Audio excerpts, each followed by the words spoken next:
सबको, जितने भी जिंदा सेल्स हैं सबको न्यूट्रिएंट्स की ज़रूरत पड़ती है, न्यूट्रिएंट्स की ज़रूरत पड़ती है, फूड की ज़रूरत पड़ती है।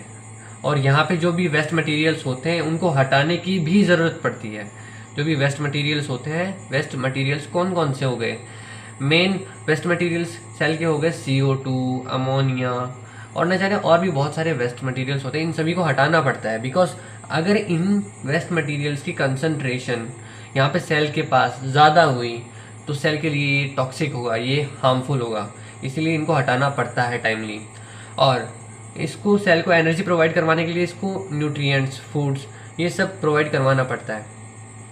ये सब प्रोवाइड कौन करवाता है? ये ब्लड प्रोवाइड करवाता है।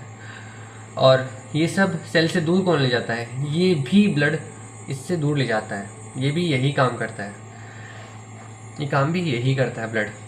इसके बाद एक्चुअल में ब्लड अगर हम देखा जाए तो ट्रांसपोर्टेशन का काम कर रहा है। हमने सुना होगा कि बहुत सारे हार्मोन्स होते हैं। एड्रेनलिन हार्मोन हमारी किडनी में बनता है। अगर किडनी के ऊपर जो एड्रेनलिन ग्लैंड होती है उसके अंदर अगर बनता है तो हमारी हार्ट बीट तेज कैसे हुई? हमारी हार्ट बीट तेज कैसे हुई? हमें पसीने क्यों आए? हमारे जो भी प्यूपिल है आँखों का वो डायलेट क्यों हुआ?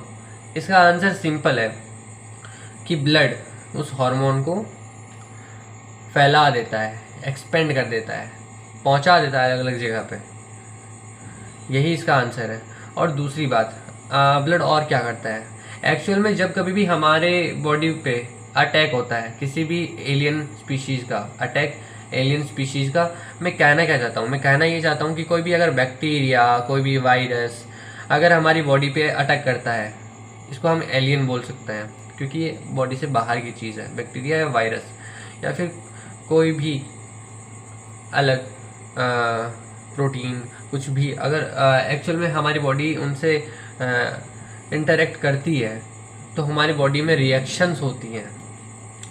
आपने सुना होगा WBCs का, जिनको हम ल्यूकोसाइट्स भी बोलते हैं। ये हमारी इम्यूनिटी में बहुत इंपॉर्टेंट रोल प्ले करती हैं। इसके अंदर B लिम्फोसाइट्स, T लिम्फोसाइट्स होते हैं, ठीक है। और मतलब इम्यूनिटी प्रोवाइड करता है एक तरीके से। हमें दूसरी जो बीमारियां होती हैं, हमारी बॉडी को जितनी भी बीमारियां होती हैं उनसे लड़ने की क्षमता प्रोवाइड करता है। ये सारी रिएक्शंस ब्लड के अंदर ही होती हैं।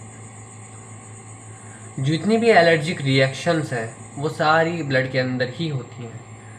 हमारे पेट के अंदर जो खाना जाता है उससे न्यूट्रिएंट्स अब्जॉर्ब करके ब्लड के अंदर भेज दिए जाते हैं, वहाँ से सारी सेल्स को प्रोवाइड किया जाता है। और